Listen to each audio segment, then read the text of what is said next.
자네 진짜 내 말 안 들을 거요? 낙할라네.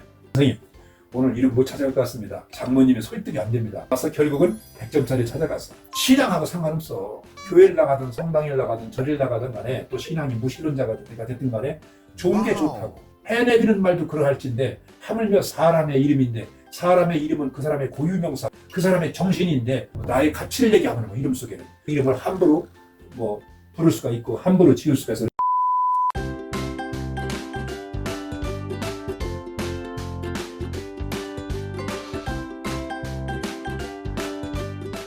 그런데 먼저 번이 선천명을 얘기했죠. 이 명리학이 선천명이라고 했잖아요. 명리학. 이 타고난 것은 어쩔 수가 없는 거예요. 그런데 이 성명학은 이것은 태어나고 난 이후에 부모님 선택에 의해서 결정이 되는 거니까 이건 후천명이죠. 선천명. 이건 후천명. 후천명이니까 후천명은 관상도 후천명이고 풍수지리도 이게 자기 환경도 후천명이고 배우자를 만나는 것도 후천명이고 그렇지? 그러니까 이게 얼굴도 안 좋으면 수술을 하고 할 수 있듯이 이름도 안 좋으면 개명을 하는 거지 이게 말하자면. 그래서 가장 중요한 것은 제 첫 번째 조건은 이 선천명에 부합되느냐 사주팔자에 맞느냐 이거요. 다음은 한자의 자의가 중요해요. 자의. 이 선천명이 중요하고 두 번째는 자의. 자의가 뭐예요? 글자 뜻이지. 네. 글자 뜻, 뜻의자. 자의가 중요해. 그 부르는 것도 그렇고 자의가 또 중요하다고 해서 발음을 또 고려하지 않을 수가 있어. 발음. 소리. 아까 얘기했듯이 소리가 그런 이름을 봤어요. 성이 김씨인데 이름이 크면 크게 정치를 하라고. 훌륭한 정치가가 되라고 정치라고 쓰는 다스릴 지자에다가 나라고 글자를 딱 썼어. 그러니까 김치국이 되는 거야. 그러니까 김치국이 되는 거야 이게. 성이 신씨인데 오래 살고 늙지 말라고 장로라고 줬어. 그러니까 신장로가 되는 거야. 이렇게 그 발음이 이상하면 안 되는 거예요 이게. 예. 그리고 요즘은 또 이제 글로벌 시대니까 끝에 가서 무슨 속 같은 발음이 들어가면 그것도 욕이 되거든 이게. 예, 그러니까 그런 것도 또 영어 발음도 생각을 해야 돼요 또. 그리고 요즘은 얘도 우리보다도 더 지금 출생하는 애들은 더 글로벌한 시대에 살기 때문에 이제 조문이 쫓아가는 걸. 그러니까 받침. 그래서 이게 스펠 쓰기가 상당히 복잡하거나 외국 사람이 발음하기가 어려운 것은 피하는 게 좋지 사실은. 그래서 그 누구냐 하면 그 자매를 그 손녀딸 둘을 다 여기서 이름을 적었어. 그 2014년도, 15년도에 그때 황금알에서 계속 만났었고, 그 부분되는 분도 내주 요양사 만나고 그랬었는데, 그 이름이, 이건 사례요, 실제로. 이름을 줘달라고, 저 선생님, 제가 어제 날짜로다가 할머니가 됐어요. 하고 이름 때문에 전화를 했다는 걸로 서울서 여기까지 오지 말고 서울에 내가 아는데 좋은 데 추천을 해주려고 얘기했더니, 그 선생님 그런 말씀 마세요. 선생님한테 소개를 안 받아도 제가 아는 사람만 해도 100명이 넘습니다. 그런데 나는 꼭 손녀딸을 보면은 선생님한테 이름을 지으려고 했습니다. 그러니까 꼭 부탁합니다. 바빠도. 이름 짓는 게 급할 건 없잖아요. 이랬더니 내가 아니요. 3일 이내에 이름을 전해라고 그러네요. 아니, 출생신고는 1개월인데 뭘 3일 만에 이름을 짓습니까? 하고 얘기했더니 미국에 둘 다 공부를 하러 학위를 받으러 며느리도 공부를 하고 아들도 공부하는데 미국은 병원에서 퇴원하면서 이름을 밝히고 나왔는데 그 이름이 곧 호적이 된다는 거지. 미국 시민권이. 그렇기 때문에 완벽하게 이름을 지어서 얘기를 하고 나오려고 한다 이 말이지. 여자 얘기니까 또 거기에 또 잘 좀 예쁘게 해서 좀 글로벌하고 예쁘게 이름을 좀 줘주십시오 하고 얘기를 하길래 그러면 연호일 씨 사주를 먼저 보내주세요. 왜냐하면 이름은 금방 와서 금방 그 자리에 드는 게 아니기 때문에 내가 컴퓨터 이렇게 기성 이름 짓는 사람이 아니니까. 그래서 얘기를 했더니 생년월일 씨가 왔는데 그게 2014년도 가보년 말띠가 그 첫 손녀였어. 지금부터 걔가 벌써 10살 됐거든요, 우리 며느리가. 그런데 그 아기가 사주에 수가 없어. 물이 없어. 그래서 물을 넣어가지고서 이름을 짓는다고 어떻게 넣을까 하다가 이름에다가 어떻게 이름을 줬냐면 이렇게 이름을 줬어. 그 성이 치고 이 자에다가 자에서 이라고 이름을 지었어. 이 이름의 꼭대기 자는 하늘이고 가운데 자는 사람이고 끝에 자는 땅이야 이게. 이것을 천인지 삼재사상이라고 하지. 하늘은 양이니까, 땅은 음이니까, 여기는 아버지야. 그래서 성을 부계의 성을 쫓아가 쓰는 거야. 요즘은 엄마 성도 같이 넣어서 이름 달라는 사람도 있어. 근데 고유한 것은 아버지 성을 쫓아가지. 그리고 끝에 자는 40주 동안 뱃속에서 품어주고 2년 동안 젖먹여준 어머니로 가.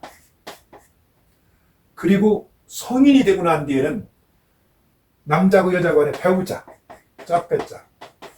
무슨 얘기냐? 내 씨앗을 받아서 자식을 생산해 줄 사람, 텃밭. 여자 같으면 나한테 씨앗을 내려주면 남편. 이게 끝에 자야, 이게. 그리고 더 세월이 흘러서 호호백발 할머니가 되거나 할아버지가 됐을 적에는 내가 의지할 자녀고. 끝에 자가. 가운데 자가 내 몸뚱어리, 나 자신이야. 그래서 젖었는데 여기 보면은 어떻게 냐면 이게 10핵이고 이게 8핵이고 이게 7핵이야. 이름이 그 수리상 구성되는 것이 이렇게 합하면 이것을 원격이라고 해야. 이름 두 자만 합하면 원격. 이 원격은 뭐냐면 초년운이야. 어렸을 적에는 소위 말하는 초등학교, 중학교까지만 해도 고향 친구들 나이가 70, 80대도 절친들끼리는 성을 빼놓고 이름도 자만 부르거든. 요게 초년운이야, 20대까지. 요 성과 이름 꼭대기자를 합해서 요것을 형격이라고 해요. 형통하려고. 그 형격이에요, 이게. 요 형격이 요게 중년운이야. 30대부터 40대 중반까지. 그리고 이렇게 성과 끝에 자 합해. 이것을 이로 올리자 이격이라고 불러. 이 이격은 이것은 장년기. 40대 중반부터 50대 중반까지. 60전. 그리고 이 전체를 다 합하면 이것을 고들정자 정격이라고 하는데, 이 정격은 이것은 인생 전체를 얘기하면서도 말년을 얘기야. 그러니까 전체 합한 획수가 가장 중요해. 이것은 전체적으로 소년, 중년, 장년, 말년을 다 관장이야. 인간으로 말하면 이게 봄, 여름, 가을, 겨울인데 겨울만 보는 것이 아니라 이것은 초년부터 전체적인 영향도 끼친다 이거예요. 그래서 프로테이저가 20%, 20%, 20%, 40% 봐. 이렇게 획수는 1핵부터 81핵까지 있는데 81핵은 환희격, 다시 1핵으로 돌아간다는 뜻이고 9981. 40핵은 좋은 뜻을 가지고 있고 40핵 반은 나쁜 뜻을 가지고 있어. 반반이고 획수가. 어떻게 합했던 간에 나쁜 획수가 들어가면 안 돼요. 그래서 우선 8하고 7하고 합하면 원격이 여기 15핵 아니야? 15핵은 통솔격. 통솔격의 천지 안정지사. 고귀한 천성은 지혜와 덕망을 겸비하고 어디 간지 내가 리더십이 있고 지도력이 있고 통솔력이 있고 남들로부터 존경받는 획수가 15핵. 그 다음에 여기 이렇게 합하면 성격은 이게 18핵이야. 18핵은 어떤 뜻을 가지고 있냐면 발전격이야.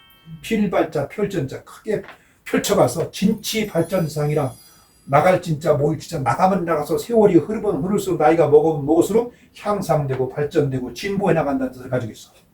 그 다음에 이격, 이것은 17핵인데요. 17핵은 뭐냐면은 건창격이야. 건강할 건자, 화창한 창자. 엄동 설원에도 감리고 뿌리고 잔병치리 같은 거고, 건강한 몸에 건전한 정신이 깃들어져 가지고서 전기불 켜고도 명랑하고 화창하고 발랄하게 세상을 살아간다. 그리고 전체 합한 것이 정격이 몇 핵이냐 하면 25핵이야. 25핵은 그 뭐냐면 그 수리 중에서 가장 안전된 숫자가 25핵이야. 안전격, 편안한 자, 온전한 자, 가장 안전된 숫자에서 25핵이 이름에 들어가 있는 사람은 늘때기 인생을 살지 않냐. 하루아침에 갑자기 벼락부자가 되거나 벼락출세하는 일도 없지만 살다가 하루아침에 갑자기 몰락하거나 예고치 않은 불행이 찾아오거나 뭐 이런 것이 없지.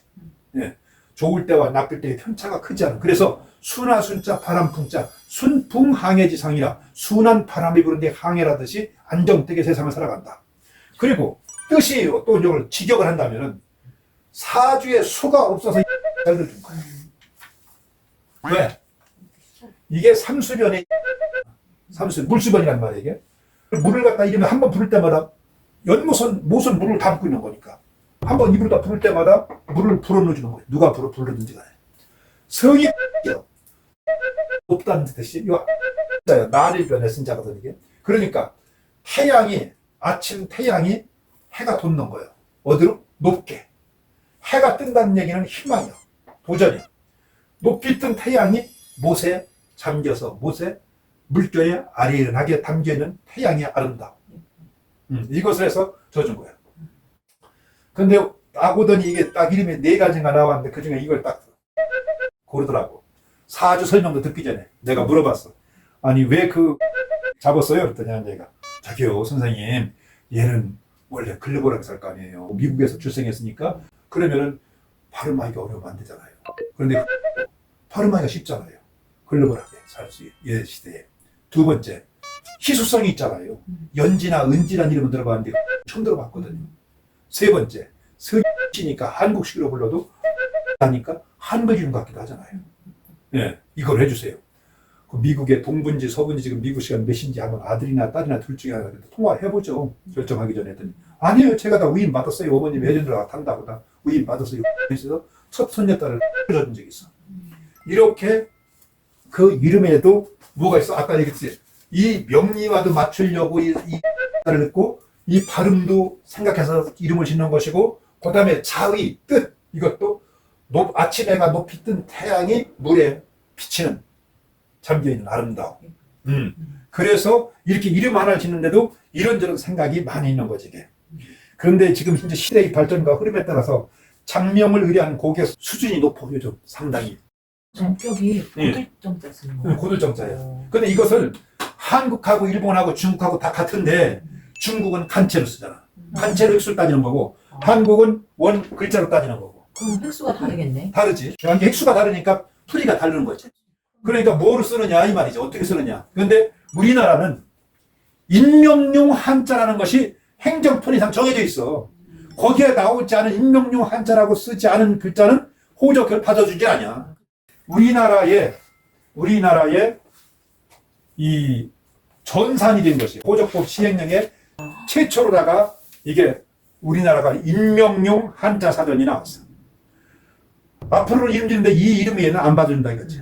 그래서 그때 나왔던 것이 글자가 몇 글자냐면은 2854자예요. 처음에. 그런데 93년도에 정보가 돼요. 그리고 94년도에도 이렇게 정보가 돼요. 94년도는 108자가 더 추가가 돼요. 신문에 공부했던 거 내가 다 이거 스크랩 한 거예요, 이게. 무슨 새로 생긴 거예요, 이게. 해마다 생겨. 그래서 언제까지? 2015년도까지 쭉 늘어나. 왜냐하면 이제 중국 간체는 안 받아주지만 예를 들어서 올레자 같은 경우도 내일이라고 쓰는 내자도 원래 이게 정자거든. 이게 몇 획이야? 하나, 둘, 셋, 넷, 다섯, 여섯, 일곱, 여덟, 8획이야. 8획인데 하나, 둘, 셋, 넷, 다섯, 여섯, 일곱 이렇게 점을 찍었어도 이것도 올레자야. 이것도 마이너 쓰니까 또 집어넣죠. 그러다 보니까 2015년도에 나온 것이 최종적으로 나온 것이 뭐냐면은 인명용 한자가 8142자예요. 8142자 현재는. 그래서 이 거의 있는데 그런데도 불구하고 뭐가 있냐면 한자 사전 네보고 다음에서 한자 사전을 찾아라 그러면은 거기에 인명용 한자라고 붙어 있는 게 있고 안 붙어 있는 게 있어. 그 안 붙어 있는 것은 이름 줘도 안 받아줘. 그래서 그것이 중요하다.